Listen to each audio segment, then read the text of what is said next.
The AWARE project's aim is to balance the public conversation about psychedelics, spread accurate information, and give a new face to psychedelia. We feel that this change will occur through connection and relationship, one individual at a time. We are calling on everyone whose lives have been improved through the mindful use of psychedelics to educate themselves and become ambassadors for the psychedelic experience. Show those around you that people who use psychedelics mindfully across all social, racial, economic, and political boundaries. So without further ado, I'm going to introduce today Teafaerie, and she has a little bio here I'm going to read. So at various times, she has been a writer, nanny, actress, flow arts teacher, childbirth doula, homeless person, aid worker, live action storyteller, toy inventor, app designer, street performer, and party promoter. She also writes a regular column called Tea Time, Psychedelic Musings from the Center of the Universe, from the excellent psychedelic information site Arrowwood. And I'm so excited to have her. And so please give it up for the Teafaerie.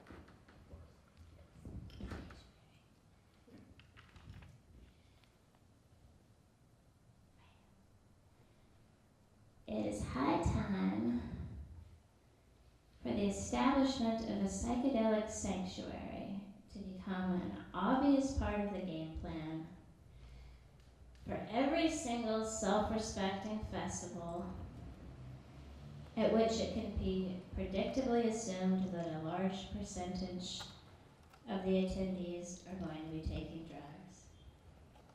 Period. Kablam!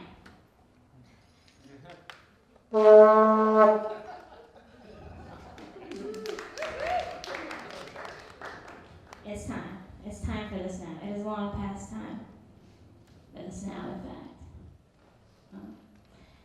Psychedelic Sanctuary ought to be one of the basic modules that festival organizers automatically account for in their budgets, just like medical services, security, and basic sanitation teams. Its mission should be regarded as a critical oversight, indicative of a production company that is both dangerously irresponsible and hopelessly out of touch with the emerging gestalt. The Teafaerie has been volunteering for psychedelic emergency. I prefer to say psychedelic emergence.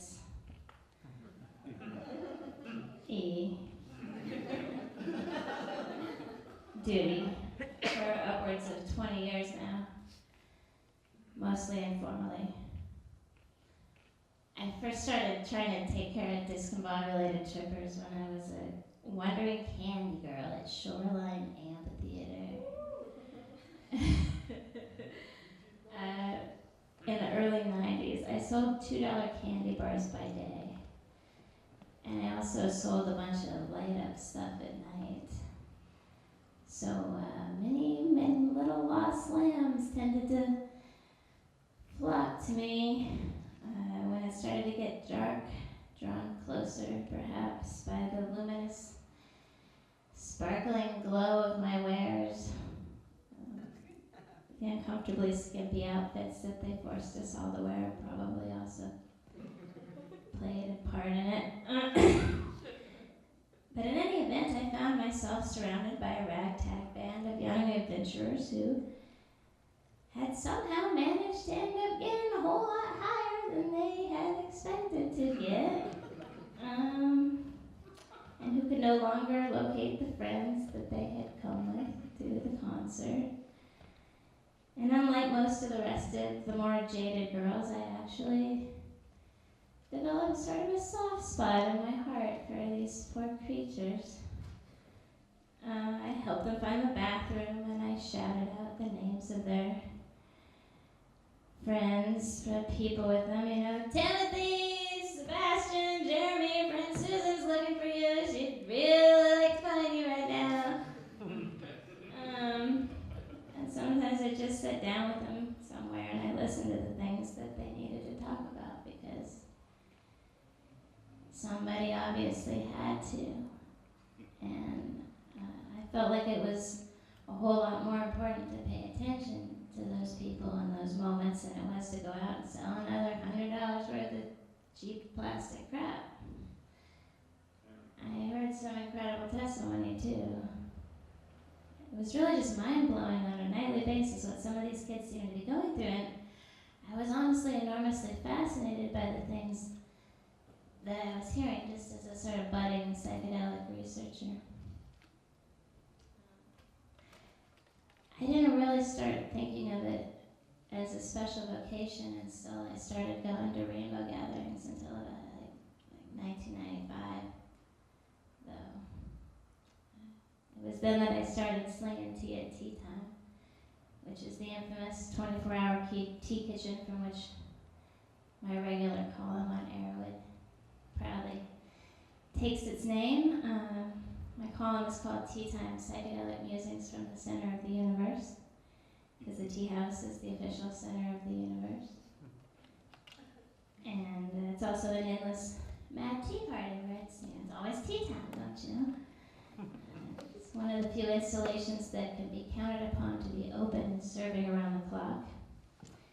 And we make it our business to be continuously erupting with merry laughter and the sound of extremely loud stadium horns at fairly regular intervals throughout the night. This behavior naturally annoys some of our neighbors who may have camped just a little bit too close to the tea house. But tea time is an institution. That's one of our better slogans, actually. And tea timers rightfully consider making an enormous racket to be part of our sacred duty, because the trippers who inevitably have gotten themselves lost in the woods know that they can simply follow the tea horns to the oasis of comfort and happiness that is to be found at their source. It's a place where there's always a warm fire burning and a delightfully delicious variety of tea to be had, and at least a couple of tea fairies who pretty much seen it all over the course of our long and sometimes colorfully storied careers. Teafaerie is actually more of a title than a name. It's sort of like doctor or professor in that regard. There's a lot of truly excellent tea fairies. And our temperaments and methodologies vary widely, but one thing that at least all other regular girls have in common is that we have each been privileged to serve literally thousands of people who are seriously tripping their faces off. And, we'll walk you to the shitter, we'll roll you to a joint, we'll even sit with you and listen to your fragmented babble until the sun comes up, if that's what seems to be called for. The tea fairies are always in service, and that's why I eventually started referring to myself by my title on a regular basis. It helps to remind me what my priorities are. Now, there are admittedly occasionally cases where the tripper in question has totally lost control and is deemed to be in danger both to himself and to the community at large, or herself and the community at large. It's usually himself for some reason. And I've personally seen more than one tea master lovingly duct tape a raving maniac to a tree when that's what, when all other efforts have definitively failed. It usually takes 3 or 4 of them, actually. And, let's try to make the poor bastard as comfortable as reasonably possible. This tactic is obviously somewhat less than ideal from a therapeutic standpoint. But I do have to say it makes for an excellent last resort. It effectively puts the stop to the whole random attacking of people.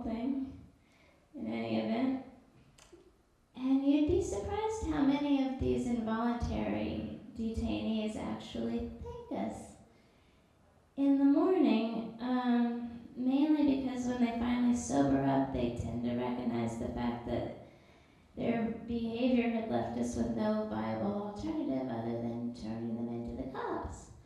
And the cops don't have beautiful fairies who keep bringing them warm tea and assuring them that every little thing indeed gonna be alright as soon as they manage to get a grip on themselves. The tea house is often the de facto psychedelic sanctuary in festival land as well. Festival tea houses tend to be a lot quieter than tea time. And when a patron becomes destructively unruly, they're more likely to radio for security than to break out the duct tape. But they do tend to stay open all night, and they provide a safe, soft, and supportive environment to simply chill out in for a little while. Some of the best traveling tea houses have been deliberately designed to serve as designated psychedelic support spaces at events that quite rightfully perceive the necessity for such services, but which are nevertheless reticent to officially sponsor them. The truly excellent Full Circle Tea House, they're awesome, is a marvelous example of this phenomenon. In addition to being a bottomless source of good vibes and free tea, it's typically staffed more or less exclusively by people who just so happen to have extensive experience helping their fellow psychonauts navigate their way through what can sometimes turn out to be unexpectedly intense jury work. I know this because I've been honored to serve there myself a few times, but they're not often marked as a sanctuary space on the official map. It's sort of a word-of-mouth thing. And event staffers who've been around the block for a few times tend to just know where to bring people who are in need of some special assistance. I've also worked as a fairly regular adjunct to a particularly sophisticated medical team. This has always been on a volunteer basis, though I've gone through the trouble of getting my CPR and first aid certification, which is something that's worth knowing anyway, in order to qualify for free or reduced price tickets as a medical volunteer. As far as the festival officially knows, I'm here to hand out band-aids and earplugs, but if somebody comes in who's having to wipe out in deep water and who's hanging on by their fingertips, I'm here to help them get back up on their psychedelic surfboard.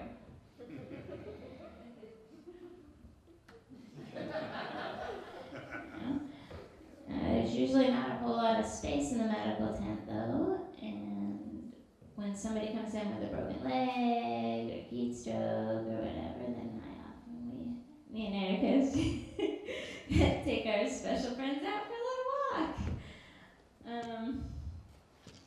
So, why, you may well be asking, don't these events simply set up a clearly marked and mapped sanctuary space staffed with well-educated and experienced trip sitters? Wouldn't that be better than dealing with a bunch of head cases bouncing around causing havoc in the medical tents, or worse, having very public freakouts and ending up in the tender arms of what can sometimes be somewhat less than compassionate security staff? The answer is an ironic one. You see, harm reduction services are actually illegal in the United States of America. Kind of. Sort of. Depending on your interpretation of the RAVE Act. Reducing Americans' vulnerability to ecstasy. Act, as I like to call it, the Increasing Americans' Vulnerability to Bath Salts Act. Which is It's a piece of legislation that was introduced in the Senate in 2002 by our good friends Joe Biden and Hillary Clinton, amongst others.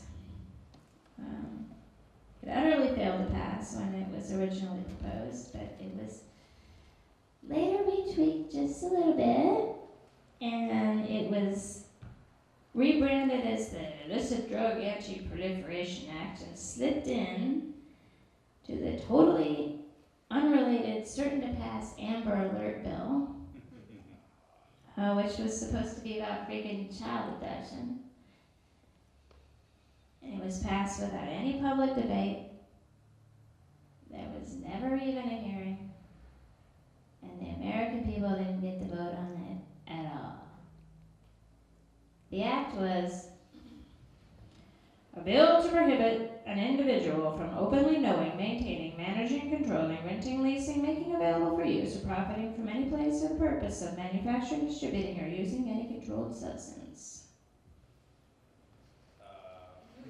And the penalties that are associated with it are severe enough to essentially take down an entire production company if they should just so happen to fall afoul of it.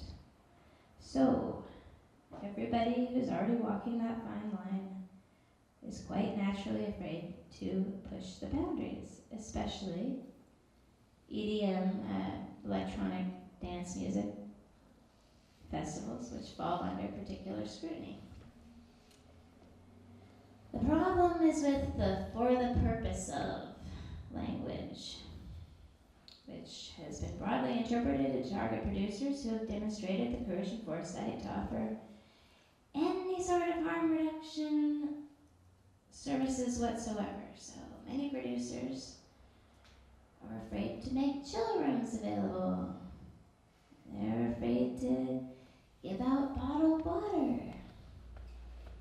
They're afraid to sell freaking light sticks for the dog's sake because their use is associated with drugs in some people's minds. So they're obviously a little bit cagey about sponsoring something as obviously drug-related as a psychedelic sanctuary space, to say nothing of inviting the participation of organizations like DanceSafe and Buffbusters, who provide accurate information about various substances to attendees, and as well as sometimes actually offering drug testing services so that people can make more informed decisions about whether they really want to ingest that mysterious white powder that shifty-looking entrepreneur in the parking lot assured them was absolutely pure MDMA.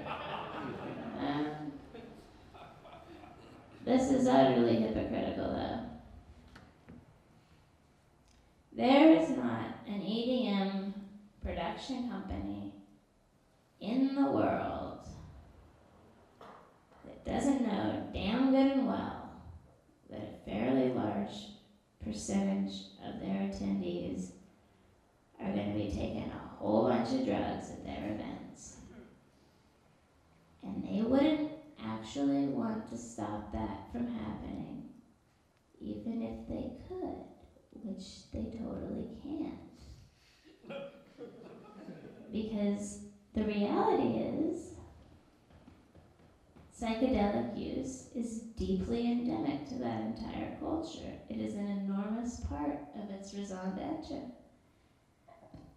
This is blazingly obvious to anyone who has actually attended one of these festivals. I mean, just look around you, okay? It wouldn't exactly take Sherlock Holmes to figure it out just from glancing at one of their flyers, in fact, which, feature explicitly psychedelic artwork and a lineup of DJs with names like MC DMT or whatever.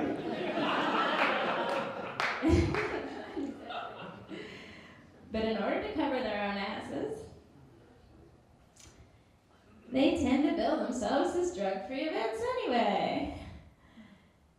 And they also put on this TSA-style security theater where they make attendees wait in long lines to have their bags lightly searched, which probably does keep some large-scale distributors from bringing in whole backpacks full of merchandise, so that's probably a good thing.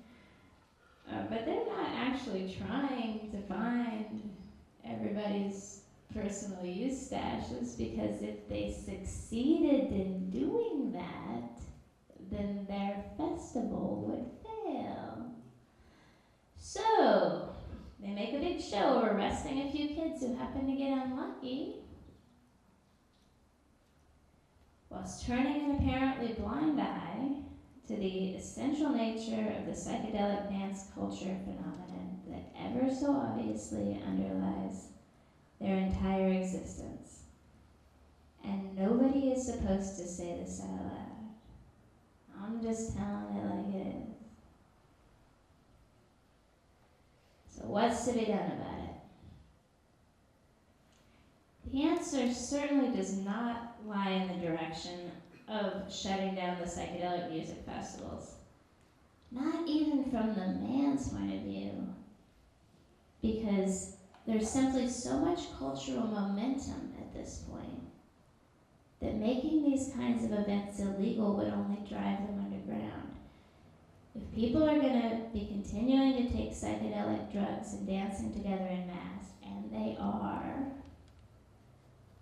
then the rapid proliferation of these festival environments is probably a fairly decent way to keep that phenomenon largely contained. Unless the powers that be would prefer to see it exploding all over the streets of San Francisco again. But I don't really think that they want that. I think that they would prefer to see the younger generation just carrying on with their kinder, gentler psychedelic revolution, where most citizens, all that they see is their kids coming home a little tired on Monday.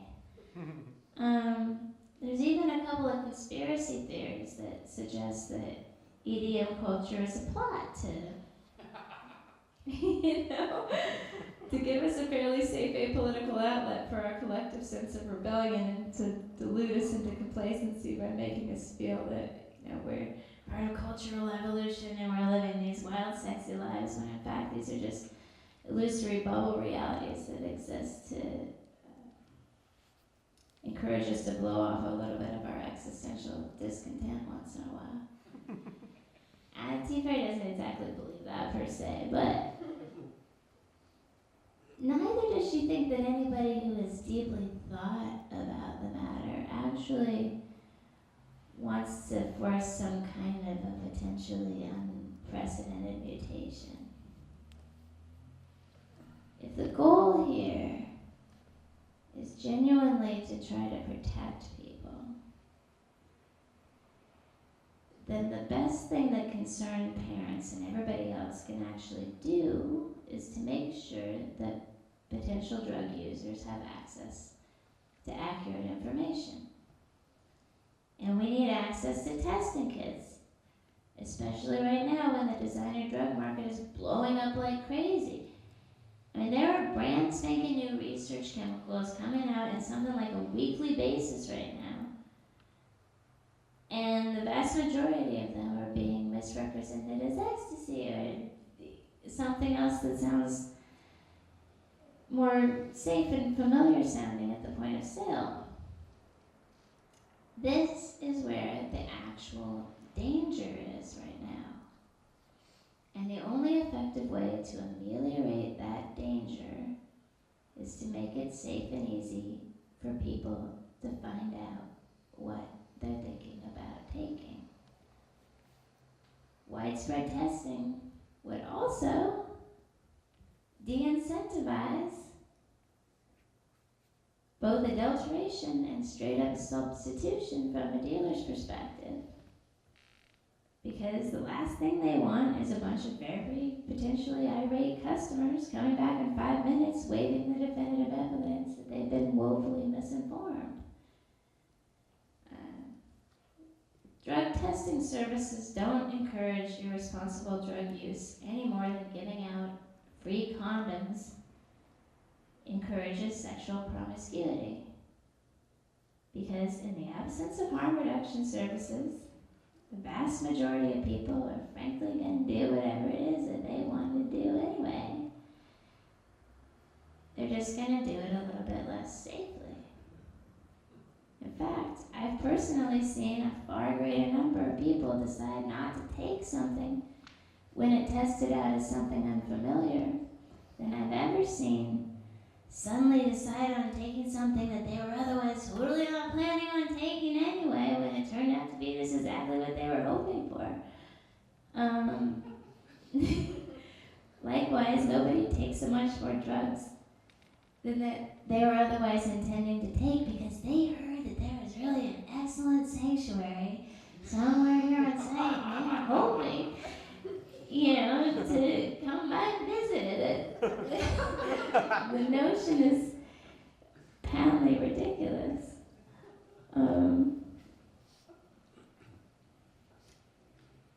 These laws hurt far more folks than they actually help.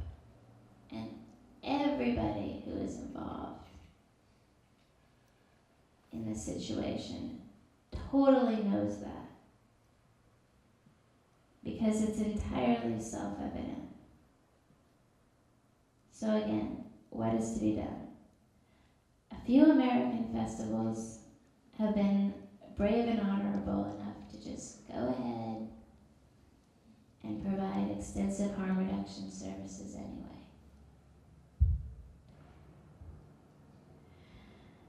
And I salute the fuck out of them. Pardon my language.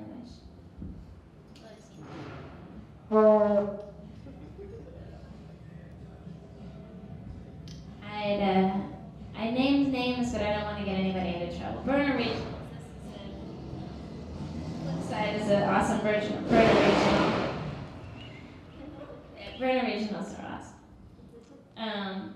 But I will say that the last large event that I officially worked sanctuary at had quite a steady stream of clientele. Several of whom were very deep in their process. And if we hadn't been there, then some of these people would probably have ended up having their full-on shamanic death and rebirth experience just rolling around in the dirt down by the porta potties or whatever.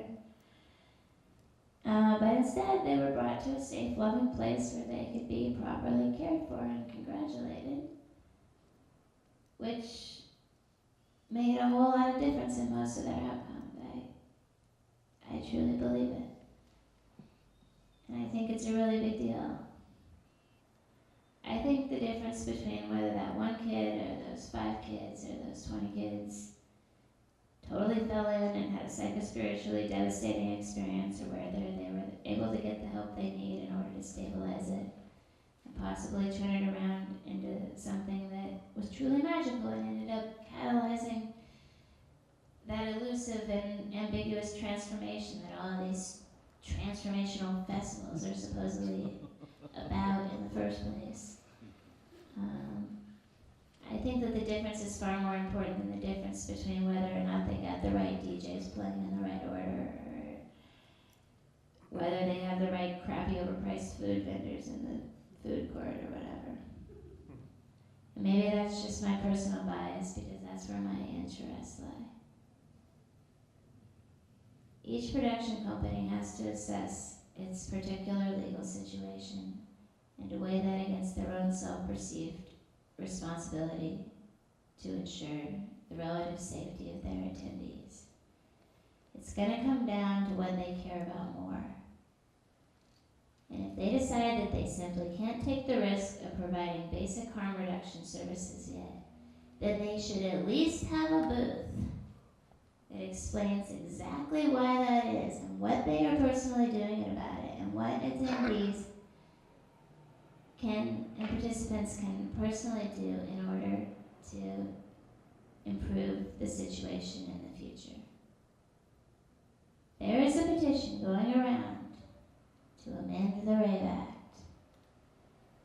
That's certainly a good place to begin. You guys should all, just as soon as it's over, go ahead and look it up.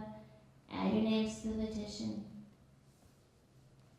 It's easy to find. It literally takes like 15 seconds to do your part. The petition was started by the mother of a girl who died from apparent heat prostration at a party is too afraid of that back-asswards law to so much as provide simple children.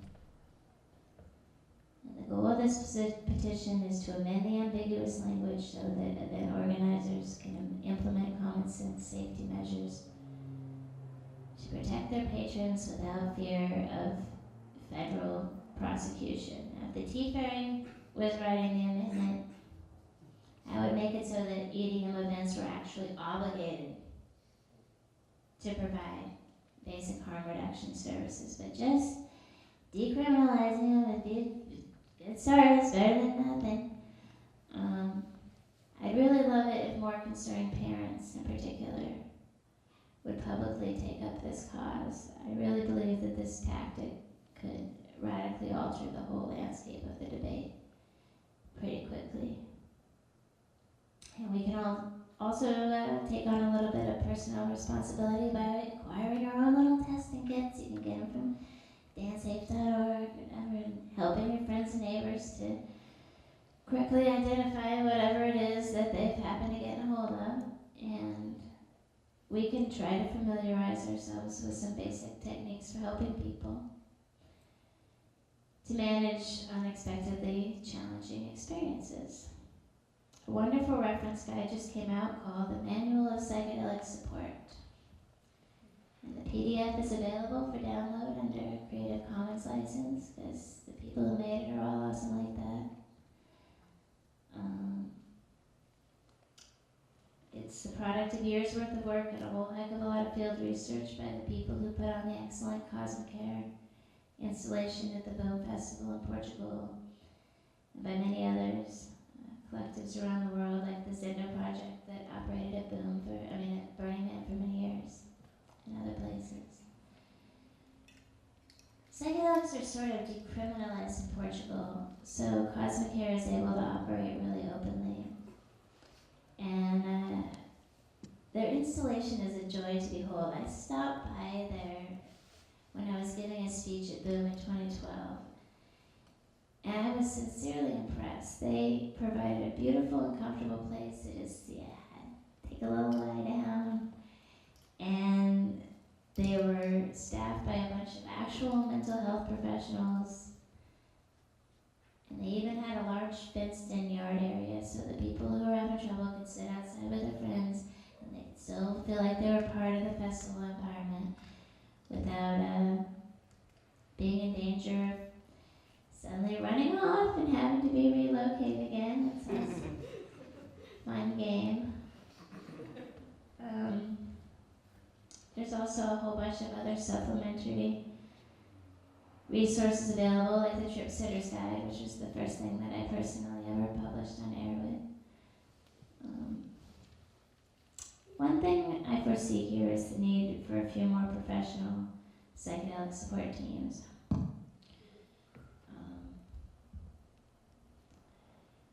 I just did that funny thing, didn't I?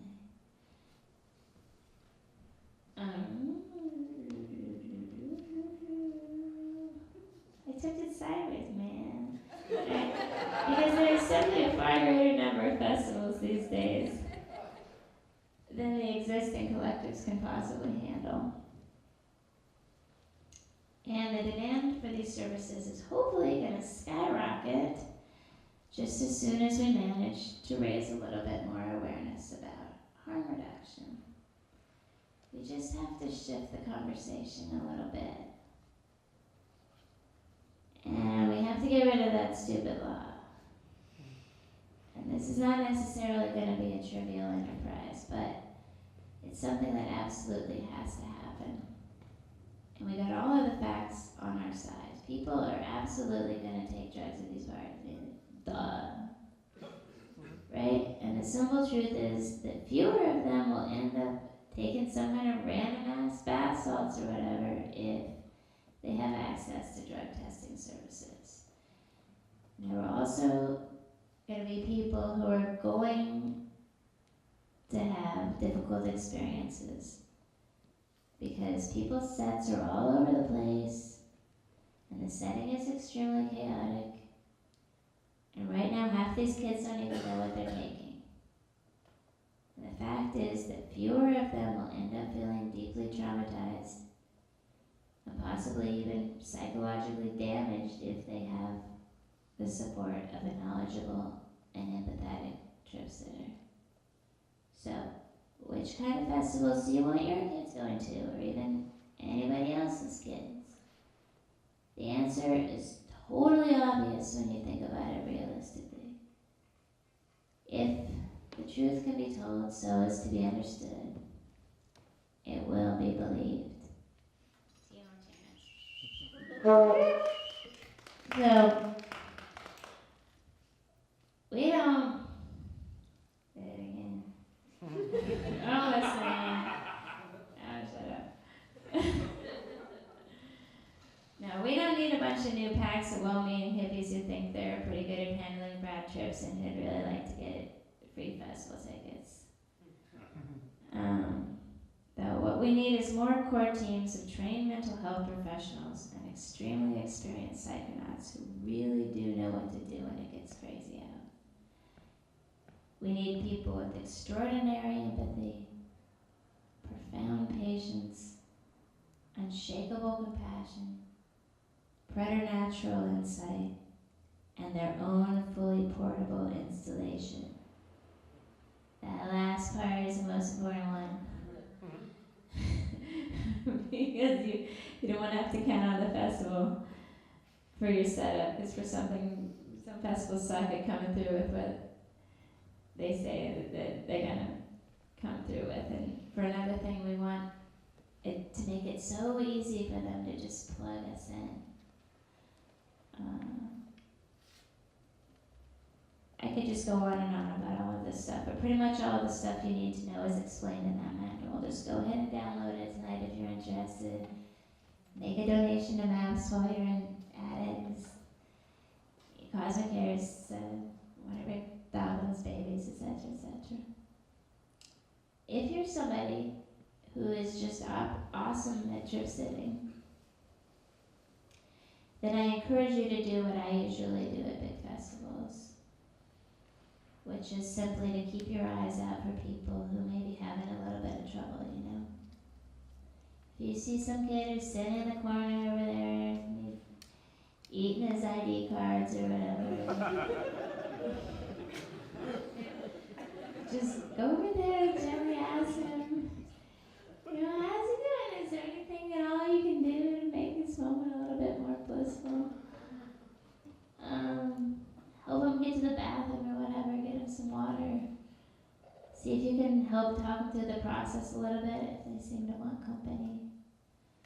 Sometimes you can really turn it around for somebody, you know. Sometimes the worst kind of bummer can actually be transformed into untranslatable bliss. I have seen it over and over and over. Heck, sometimes people just need to tell somebody about how beautiful and intense what's happening to them is. Sometimes they just need somebody to witness it for them. Psychedelic experiences can be life-changing events, and it really is an incredible honor to get to be the person who sits through that kind of a long night with a spirit that's just starting to open up, you know. It really is sacred work, whatever that means. It's at least as sacred as any other kind of work is. And somebody's got to do it. So, if you got that sort of a calling, then why not educate yourself as thoroughly as possible? And then start thinking of yourself as a roving sanctuary volunteer, because if we can't trust the system to take care of us, then we simply have to learn to take care of one another. Thank